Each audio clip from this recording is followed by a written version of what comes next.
Jadi nanti setidaknya aku bisa pulang terus ya Allah ngedakwa keluarga aku gitu. Subhanallah. Aja. Coba Afifah baca Al-Quran sedikit yang dihafal apa? Mulai Al-Fatihah, coba baca Al-Fatihah setelah masuk Islam 2 mingguan ini.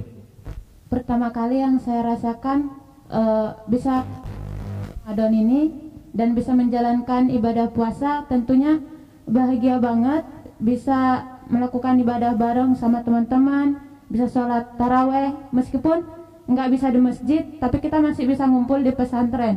Yang pertama kali saya rasakan saat hari pertama puasa, rasanya itu senang, hari itu kayak hari berbeda banget gitu.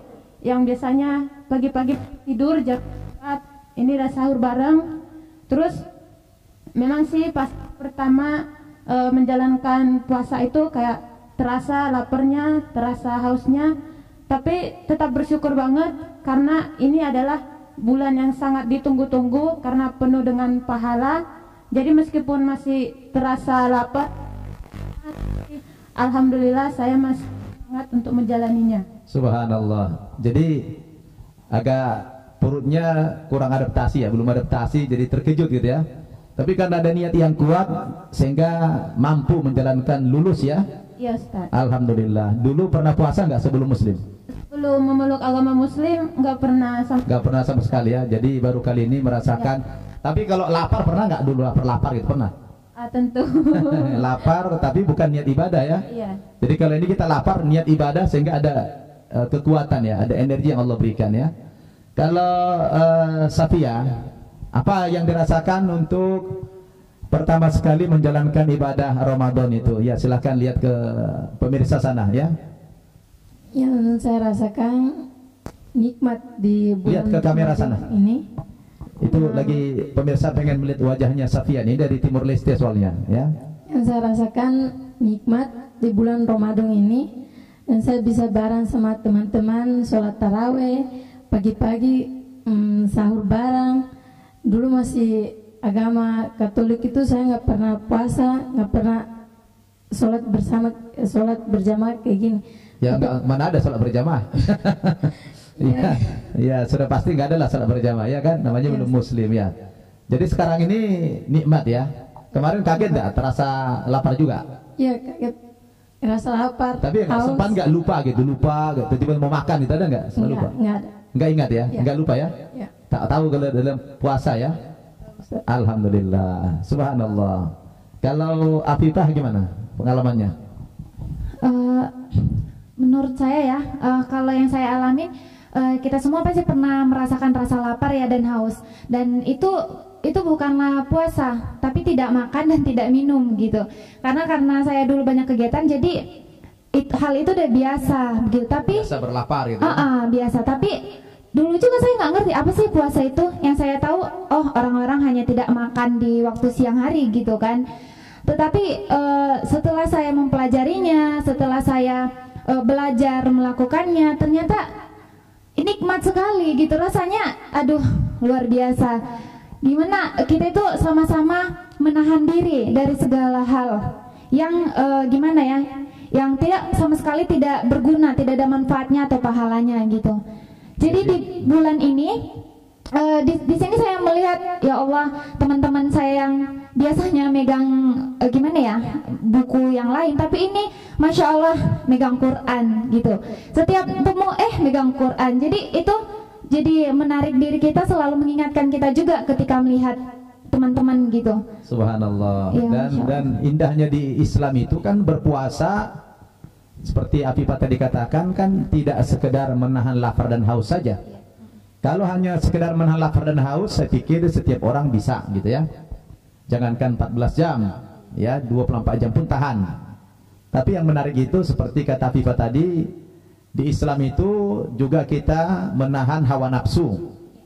Tidak boleh melihat lawan jenis dengan syahwat, meskipun puasanya tidak batal tapi membatalkan pahala puasa, begitu kan? Tidak boleh apalagi marah-marah. Tidak boleh ghibah, membicarakan kejelekan temannya, sahabatnya. Dan yang Afifah saksikan sama teman-temannya, tiada hari, tiada malam kecuali megang Al-Quran, ya kan? Subhanallah. Jadi Afifah kalau dulu suka ngatain orang ya? Enggak sih, cuman ya bercanda ngeledek-ngeledek gitu ya kan. Suka ya, Tapi kan yang ditakutkan kan teman ngambil hati nih. Nah di bulan ini tuh kita kayak udah menahan diri gitu, berbicara dengan lembut, dengan kasih sayang, masya Allah. Jadi kayak rasa sayang kita ke sesama teman kita, apalagi dia orang mukmin, dia orang Islam, masya Allah semakin bertambah gitu. Subhanallah. Ya. Jadi secara tidak langsung puasa ini melatih kita, mendidik kita, menterbiah kita menjadi orang yang cinta sesama ya, menjadi kasih sayang gitu ya. Iya, kita dilatih dalam sebulan ini dan kita nggak tahu kan, semoga kita jangan hanya sebulan ini aja, kita melakukannya di bulan yang seterusnya gitu. Iya, makanya di dalam Islam itu Afifah dan juga Safia, Khonsa ya, kita ini ada juga puasa-puasa sunnah di luar Ramadan ya, ada puasa sunnah. Nanti setelah kita puasa Ramadan 1 bulan ini, tanggal 1 Syawal haram puasa. Tapi sejak tanggal 2 Syawal sampai akhir Syawal itu ada dianjurkan kita puasa 6 hari Syawal. Rasul mengatakan man shoma ramadhana tsumma tsba'ahu sittan min Syawal faka'annama shoma ad-dahr. Barang siapa yang berpuasa bulan Ramadan kemudian dilanjutkan dengan puasa 6 hari di bulan Syawal, faka'annama shoma ad-dahr, maka dia seolah-olah berpuasa 1 tahun penuh. Ya, jadi nah tadi Afifah bilang kalau bisa berlanjut. Ya, di luar Ramadan itu ada puasa-puasa sunnah. Ada puasa apa namanya Senin Kemis, ada puasa Arafah tanggal 9 Zulhijjah, ada puasa Ayyamul Bid, ya pertengahan bulan-bulan Hijriah tanggal 13, 14, 15 Hijriah. Kemudian ada puasa juga Tasu'a tanggal 9 Muharram, ada puasa Asyura tanggal 10 Muharram. Jadi banyak sekali puasa yang kita kerjakan di luar Ramadan. Tapi ala kulli hal, betul yang kata Afifah tadi, puasa itu adalah melatih kita menjadi orang yang cinta kasih, menjadi orang yang jujur, menjadi orang yang sabar, ya kan? Nah, jadi apa namanya itu sudah dirasakan sama Afifah, ya. Artinya sudah bisa menjelaskan kepada pemirsa bahwa nilai-nilai tarbiyah, pendidikan yang didapatkan dari puasa ini bukan hanya sekedar menahan lapar dan hausnya, tapi juga apa namanya mengendalikan mata, mengendalikan mulut, ya, mengendalikan hawa nafsu dari hal-hal yang dilarang oleh Allah Subhanahu wa taala. Nah, boleh lagi tambah cerita pengalaman spiritual perdana menjalankan ibadah Ramadan ini, sholat tarawihnya, tadarusnya bagaimana? Coba Afifah. Sebenarnya kalau dalam sholat tarawih kan biasanya kan sholat yang paling banyak dalam sehari itu kan rakaatnya 4 gitu kan. Nah di tarawih ini tambah gimana ya, tambah plus sholat witirnya gitu. Tapi itu nggak kerasa banget gitu, karena kita rasanya hati kita itu benar-benar kurang dong gitu. Iya, sebenarnya sholat tarawih itu tidak dibatasi hanya 8 rakaat, bisa 20 rakaat, bahkan bisa sampai 36 rakaat. Cuma kita karena santriwati ini kan masih baru masuk Islam, kalau kita ambil yang panjang-panjang takut nanti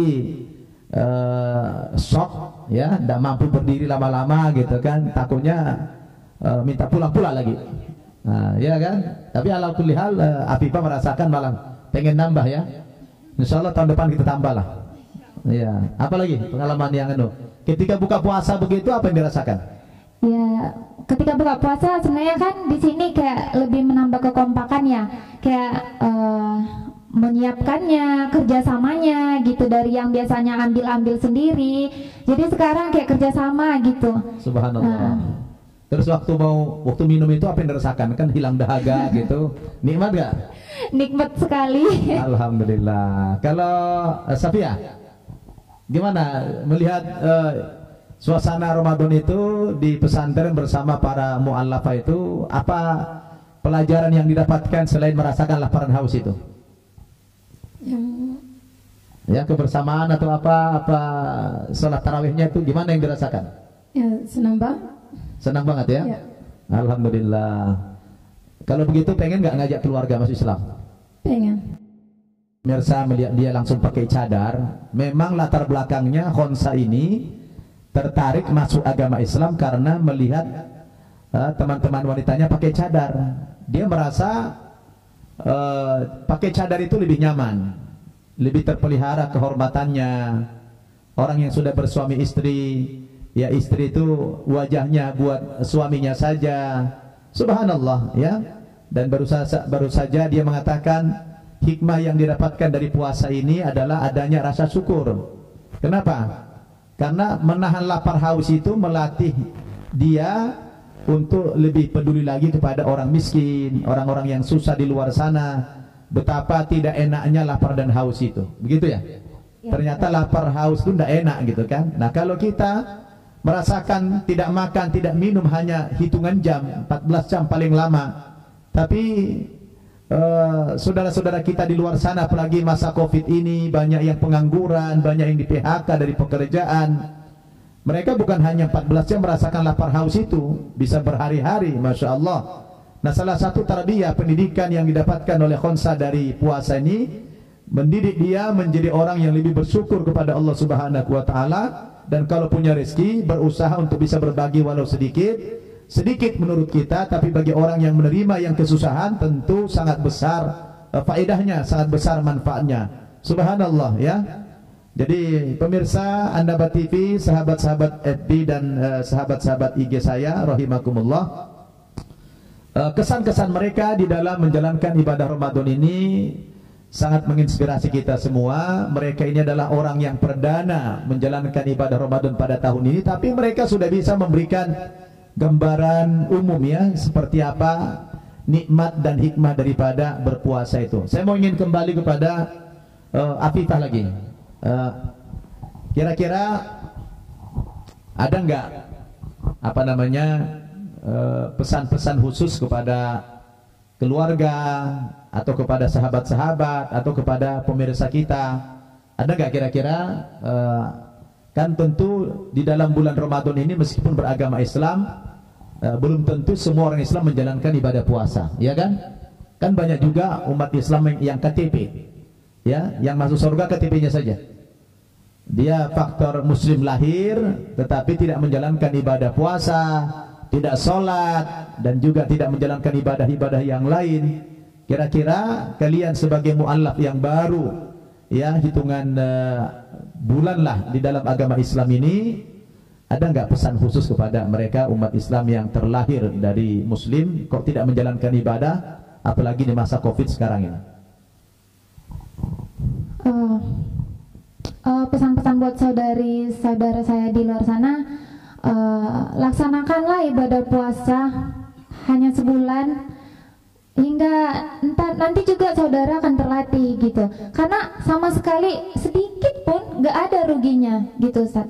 Karena kita nggak bakalan rugi gitu, bahkan ketika kita meninggalkannya bahkan kita sangat rugi gitu. Apalagi secara finansial, nggak pakai modal, nggak pakai uang menjalankan. Si aku bisa beribadah gini bersama keluarga aku gitu, dengan orang tua. Iya, jadi kan lagi belajar juga biar lancar Qurannya. Memang betul, sudah bisa tapi kurang lancar gitu kan. Jadi ya berdoa, ya Allah, lancarkanlah lidahku ini dan berikan aku nikmat pengertian akan arti Quran ini gitu. Jadi nanti setidaknya aku bisa pulang terus, ya Allah, ngedakwa keluarga aku gitu. Subhanallah. Coba Afifah baca Al-Quran sedikit yang dihafal, apa, mulai Al-Fatihah. Coba baca Al-Fatihah dulu. Bismillahirrahmanirrahim. Alhamdulillahi Rabbil Alamin, Ar-Rahmanir-Rahim, Maliki Yaumiddin, Iyyaka na'budu wa iyyaka nasta'in, Ihdinas siratal mustaqim, Siratal ladzina an'amta alaihim, ghairil maghdubi alaihim waladdallin. Amin. Masya Allah, bagus sekali bacanya ya. Coba hafalan-hafalan pendeknya, apa yang sudah dihafal, baca dikit lagi. Ya, silakan yang pilih salah satu. Apa surah-surah pendek yang bisa dihafal? Ya udah, yang mana aja? Yang mana aja, silakan. Al-Qari'ah, Mal-Qari'ah, wa ma adraka mal-Qari'ah, yauma yakunun nasu kal farasil mabsus, wa takunul jibalu kal ihnil manfus fa amma man qaffat mawazin فأما من ثقلت موازينه فهو في عيشة راضية وأما من خفت موازينه فأمه هاوية wa ma adraka ma hiya narun hamiyah. Masya Allah, luar biasa ya, bagus sekali. Dan terus tingkatkan kesungguhan mempelajari Al-Quran dan juga pelajaran-pelajaran agama Islam lainnya ya, Masya Allah. Sekarang Safia nih, apa nih pesan-pesan khusus kepada orang-orang Islam yang tidak puasa nih, atau kepada keluarga? Coba apa pesannya kepada mereka? Ya, Muslim atau non Muslim yang ya berpuasa. Yang berpuasa. Mari berpuasa, jangan sampai tidak puasa. Ya, mari kita berpuasa sama-sama, jangan sampai tidak puasa. Iya, alhamdulillah. Ya. Kalau Khonsah, apa pesan-pesan khusus kepada umat Islam yang tidak puasa agar mereka berpuasa gitu? Ketika saya bisa menjalankan ibadah puasa, saya juga merasakan sedih karena semasa sekolah saya kan mayoritas bareng teman-teman yang agama Muslim. Banyak juga yang saya lihat teman-teman saya itu nggak menjalankan ibadah puasanya. Saya sendiri yang sekarang ini udah agama Muslim, sedih kalau bukan dengan cara puasa aja kita nggak bisa gitu untuk menghapuskan dosa-dosa kita, untuk menambahkan pahala kita. Lalu dengan cara apa lagi? Allah itu memberikan nikmat kepada kita. Buat teman-teman dan saudara yang seiman di luar sana, pesan saya, ketika kita bisa bertemu dengan bulan Ramadan, nggak sulit kok menjalankan ibadah puasa itu. Hari pertama aja kayak yang saya rasakan itu lumayan berat, cuman kalau kita tekadnya kuat, oh ini buat Allah gitu, pasti bisa. Jadi kalau kita udah ketemu bulan Ramadan, kita harus bersyukur dan harus bisa menjalankan ibadah puasa, karena itu adalah kewajiban kita sebagai agama Muslim. Allahu Akbar. Dalam sekali pesan moral dari Khonsah yang baru 2 minggu masuk Islam, dahsyat ya. Dia mengatakan kalau Ramadan saja datang yang membawa begitu banyak keutamaan, menawarkan pengampunan dosa, tapi kalian tidak memanfaatkan momentum yang berharga ini dengan sungguh-sungguh, betapa ruginya orang Islam yang lahir dari Muslim. Subhanallah, hebat ini akhwan saya, betul-betul hidayah dari Allah Subhanahu wa Ta'ala. 2 minggu sudah mempunyai wawasan dalam ini dan sudah bisa berpesan kepada pemirsa yang tidak puasa itu agar jangan sampai menyia-nyiakan waktu yang berharga ini ya. Allah Subhanahu wa Ta'ala sudah mengatakan dalam hadis qudsi, as-saumu li wa ana ajzibi. Puasa itu adalah untukku dan akulah yang langsung membalasnya, kata Allah Subhanahu wa Ta'ala. Balasan Allah dalam puasa ini luar biasa pemirsa ya, luar biasa sekali. Sampai-sampai seberapa besar balas kita yang baru ya, kayak Khonsah ini baru hitungan hari dalam Islam, tapi sudah punya pemikiran yang jernih, pandangan yang sangat luas sekali tentang agama Islam. Dia sudah bisa berbicara apa sih hikmah yang kita dapatkan dari puasa ini. Masya Allah. Terima kasih Khonsah sudah bisa berbagi dengan jamaah. Begitu juga Safia dan Afifah ya, sudah kalian menceritakan testimoni kalian bagaimana perasaan pertama kali melaksanakan ibadah Ramadan, baik puasa maupun tarawih, dan juga ada acara sahur bersama, kemudian berbuka bersama. Subhanallah, semua sulit diungkapkan dengan keindahannya ya, dengan kata-kata. Baik pemirsa An-Naba TV dan sahabat-sahabat FB dan juga sahabat-sahabat IG, kita juga membuka kesempatan tanya jawab pada kesempatan ini. Ya, kalau ingin bertanya silakan, nanti mereka biarkan menjawab. Dan di sini sudah ada masuk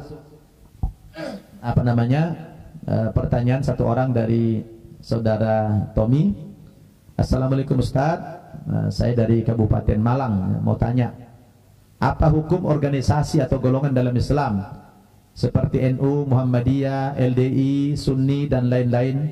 Karena teman saya dari Arab dikit-dikit suka ngatain bid'ah. Dan gimana kalau saya tidak ikut golongan organisasi tersebut? Cukup jadi Islam yang baik saja. Mohon penjelasannya Ustaz. Iya, saudara Tommy,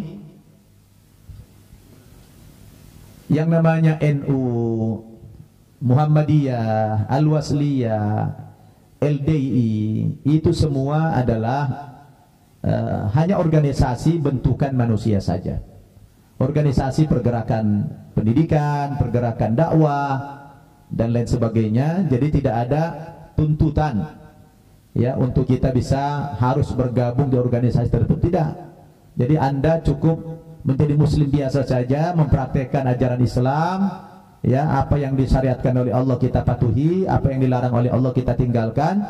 Adapun bergabung di organisasi ini sebenarnya hanya tempat wadah atau berkumpul bagi orang-orang yang para aktivis ya, yang ingin memperjuangkan Islam ini. Perlu ada teman dalam berjuang begitu. Nah, baik-baik saja. Kalau antum mau ikut organisasi, ya saya pikir gak ada salahnya, sebab Allah juga mengatakan dalam Al-Quran, surat As-Saff ya, ayat 4, A'udzubillahi minasyaitonirrajim, Innallaha yuhibbul ladzina yuqatiluna fi sabilihi saffa ka'annahum bunyanun marsus. Sesungguhnya Allah Subhanahu wa taala sangat menyukai orang-orang yang berjihad di jalan Allah Subhanahu wa taala, orang-orang yang berjuang di jalan Allah Subhanahu wa taala secara bersop-sop atau secara berbaris-baris atau berkelompok, ka'annahum bunyanun marsus, seolah-olah mereka seperti bangunan yang kokoh. Jadi berorganisasi itu, berkumpul saudara dalam perjuangan ini memang penting sekali. Berdua itu lebih baik daripada sendiri, dan bertiga jauh lebih baik daripada berdua. Semakin banyak kita berkumpul dengan saudara-saudara kita yang satu visi, satu misi dengan kita, tentu makin bagus. Nah, terkecuali kita berkumpul dengan orang-orang yang tidak baik. Ya, kalau kita ngumpul sama orang yang tidak baik sendiri, jauh lebih baik daripada 3 orang atau lebih orang. Kalau teman-teman yang lain itu akan mencelakakan kita, mengajak kita ke tempat-tempat maksiat, gitu ya. Tapi kalau kita berkumpul seperti di NU, di Muhammadiyah atau apapun nama organisasinya, yang ini adalah pergerakan dakwah untuk mempercepat perjuangan Islam ini, lebih bagus, ya. Nah, adapun masalah aliran, ya kita ini harus ya mengikuti Al-Quran dan Sunnah bersama ijma ulama dan juga qiyas yang sudah disepakati, ya. Jadi kalau antum mau mengambil pijakan hukumnya, ya kembali kepada Al-Quran, satu, kedua Sunnah, hadis-hadis Nabi, yang ketiga ijma ulama, pendapat-pendapat ulama, dan yang keempat adalah qiyas. Nah, dalam hukum-hukum Islam itu perlu qiyas. Nah, qiyas ini artinya adalah analogi. Contohnya di zaman dulu orang berzakat fitrah itu adalah menggunakan gandum misalnya, karena itu makanan pokok mereka. Nah, kita orang Indonesia makanan pokoknya apa? Beras. Nah, maka dikiaskan. Nah, kalau kita sekarang berzakat fitrah dengan beras, karena itu makanan pokok kita, itu namanya kias. Nah, kias itu menjadi salah satu sumber hukum kita juga di luar Al-Quran dan Sunnah. Ya, begitu saudara Tommy, silakan antum mau bergabung dan 2 rakaat. Nah, sekarang kita buat sholat subuhnya 4 rakaat. Nah, itu bid'ah dolalah itu. Kalau hanya persoalan sarana-sarana, metode-metode, itu tidak bisa kita katakan bid'ah. Itu kan boleh-boleh saja. Sarana itu kan kalau untuk perjuangan Islam boleh kita manfaatkan sarana buatan manusia. Seperti saya megang mikrofon ini kan sarana ini, sarana untuk dakwah. Kita pakai handphone, pakai kamera ini semua secara bahasa bid'ah, sesuatu yang baru. Di zaman Nabi tidak ada ini. Tetapi jangan sampai kita generalisasi bahwa kata-kata bid'ah itu tidak bersifat umum, ya, khusus yang berkaitan dengan masalah ubudiyah saja, ibadah. Baik, jadi antum silakan ikut organisasi apa tidak. Kalau memang ingin berdakwah, bergabung, silakan, ya. Kemudian ada pertanyaan lagi. Assalamualaikum warahmatullahi wabarakatuh. Ceritakan dong testimoni pada saat pertama kalinya merasakan puasa. Nah, yang kedua lagi, Assalamualaikum Ustaz, apa suka dukanya membina dan mendidik mualaf janabah? Syukron Ustaz Joko, Pak Joko dari Klaten. Oke. Nah, coba ceritakan, ini ada yang tanya nih. Apa rasanya puasa pertama? Walaupun tadi sebenarnya sudah disinggung oleh mereka, tapi mungkin telat apa bagaimana, diulangi lagi. Nah, Afifah coba cerita. Ya. Apa yang dirasakan pertama kali puasa tahun ini, ya? Yang dirasakan pasti bahagia, nikmat. Kalau diucapkan lewat kata-kata sulit ya, tapi bahagia gitu. Bahagia walaupun lapar. Walaupun lapar, laparnya nggak, karena udah biasa sih kalau nahan lapar. Udah biasa.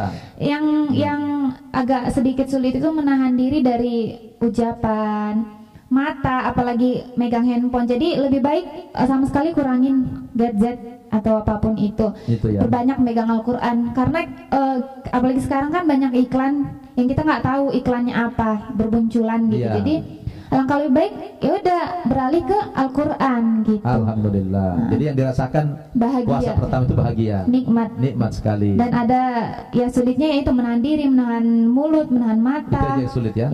Tapi bisa terlatih. Insya Allah bisa.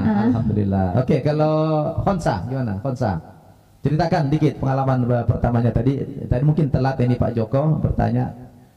Yang saya rasakan pertama kali bisa bertemu dengan bulan Ramadan dan bisa menjalankan ibadah puasa, tentunya bahagia banget. Yang biasanya kan jam 4 itu masih pada, kita tuh mampu gitu karena udah niat dari hati dan untuk Allah. Subhanallah. Ya, itu Pak Joko tadi ya. Testimoni mereka, Masya Allah bahagia sekali katanya ketika pertama kali menjalankan aktivitas puasa itu. Walaupun sedikit merasakan lapar haus, tapi itu semua tereliminir dengan adanya azam niat yang kuat itu. Subhanallah. Dan pertanyaan kedua, apa suka dukanya membina dan mendidik para mu'allaf? Ya, sukanya itu Pak Joko, sukanya itu Masya Allah, ini merupakan syiar yang pahalanya besar sekali. Kata Rasulullah, kita mengislamkan satu orang saja, mengislamkan saja, la ayyahdiyallahu bika rajulan wahida khairul laka minad dunya wa ma fiha. Kalau lewat perantaraanmu orang lain mendapatkan hidayah lalu masuk agama Islam, maka itu kata Nabi lebih baik bagimu daripada dunia dan segala isinya. Subhanallah. Bahagia banget gitu ya. Ya, kita sedang mengumpulin pahala untuk modal kita ke akhirat ya. Semoga kita dimasukkan Allah ke dalam surganya. Nah, kalau dukanya itu apa? Ya, dukanya itu tentu karena kita ini lembaga sosial, lembaga yang gratis, yang non profit, yang tidak ada penghasilan secara rutin, karena kita tidak punya bisnis, tidak punya perdagangan, tidak punya usaha yang menghasilkan secara finansial. Ya, tentu dukanya itu kalau kita lagi pas krisis, apalagi seperti Covid gini, umat Islam juga semua berkeluh kesah, ya ada rasa prihatin, rasa sedih begitu yang kita bayangkan. Jangan sampai santri kita ini kelaparan, jangan sampai santri kita ini tidak bisa membeli sabun ya dan lain sebagainya.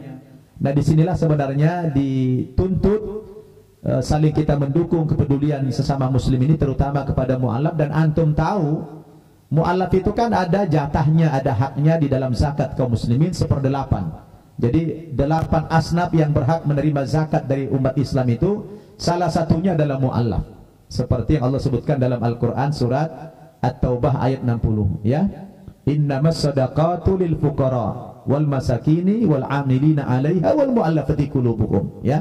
Jadi mu'allaf itu salah satu golongan yang berhak menerima zakat daripada kaum muslimin. Maka inilah momentum ya, di tengah-tengah kita merasakan Covid ini, semua orang pengangguran, di mana-mana orang mengalami kesulitan. Ya, saya hanya berdoa saja, berharap semoga An-Naba ini tidak bubar ya saja kepada para mu'allaf ini untuk modal mereka mempelajari agama Islam. Karena mereka ini semua kita sekolahkan, kita kuliahkan ya, supaya mereka nanti berhasil menjadi ustazah, menjadi ustadz, menjadi muallim ya, untuk berdakwah sebagaimana Afifah tadi dan juga yang lain berkeinginan mereka ingin mendakwahkan Islam kepada keluarga. Jazakumullah khair. Baik.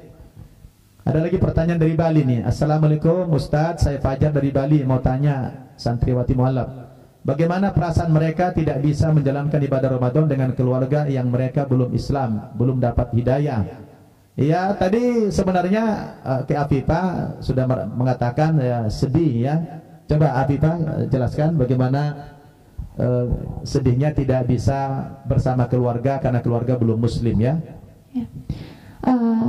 Perasaan saya, jangankan kerinduan ingin bersama-sama menjalankan ibadah Ramadan di bulan Ramadan ini bersama keluarga, saya harap saja, saya cita-citakan keluarga saya menyadari bahwa Islam itu adalah jalan kebenaran, itu adalah sesuatu hadiah yang luar biasa yang selama hidup saya yang saya terima gitu. Jangankan untuk bulan Ramadan, untuk mereka, keluarga saya sadar saja bahwa Islam itu adalah jalan yang benar, itu adalah sesuatu hal yang luar biasa bagi saya. Subhanallah.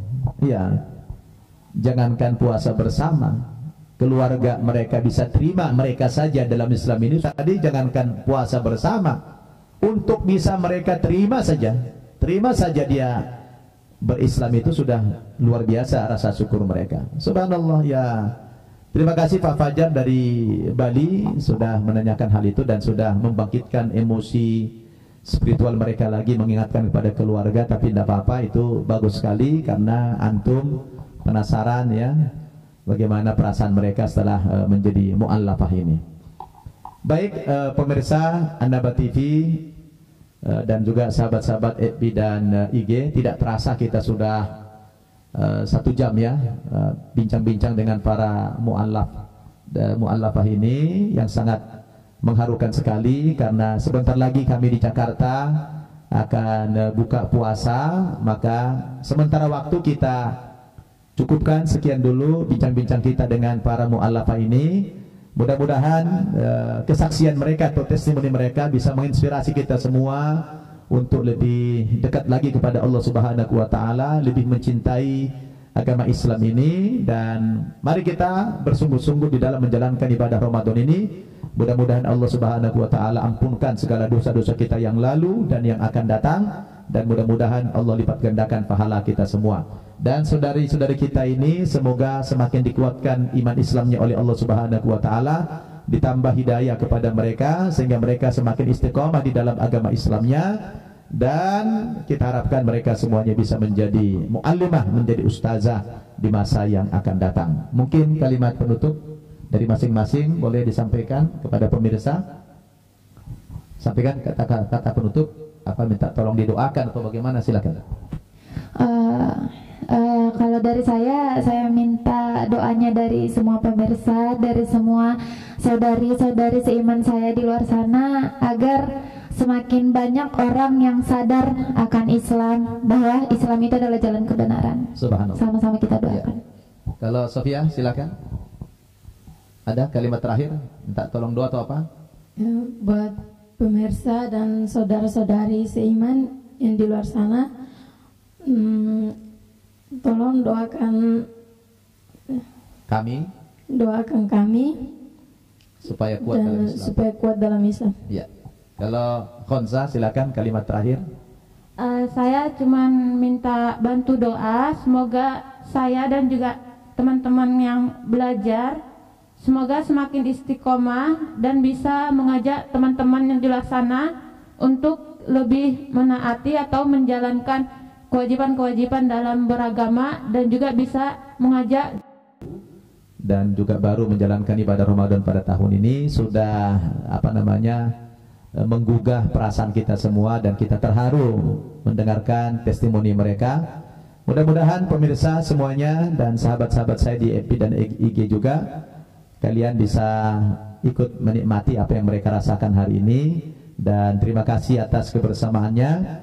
Insya Allah kita akan jumpa lagi pada kesempatan berikutnya, khususnya selama bulan Ramadan ini. Saya akan usahakan menemani antum di tengah-tengah santai menunggu datangnya bulan Ramadan.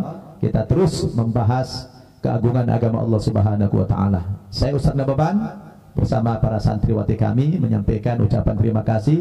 Sekali lagi selamat menjelang berbuka Ramadan. Taqabbalallahu minna wa minkum siyamana wa siyamakum taqabbal ya karim. Sampai jumpa kita di event-event berikutnya. Nanti akan kami umumkan lagi kepada pemirsa sekalian.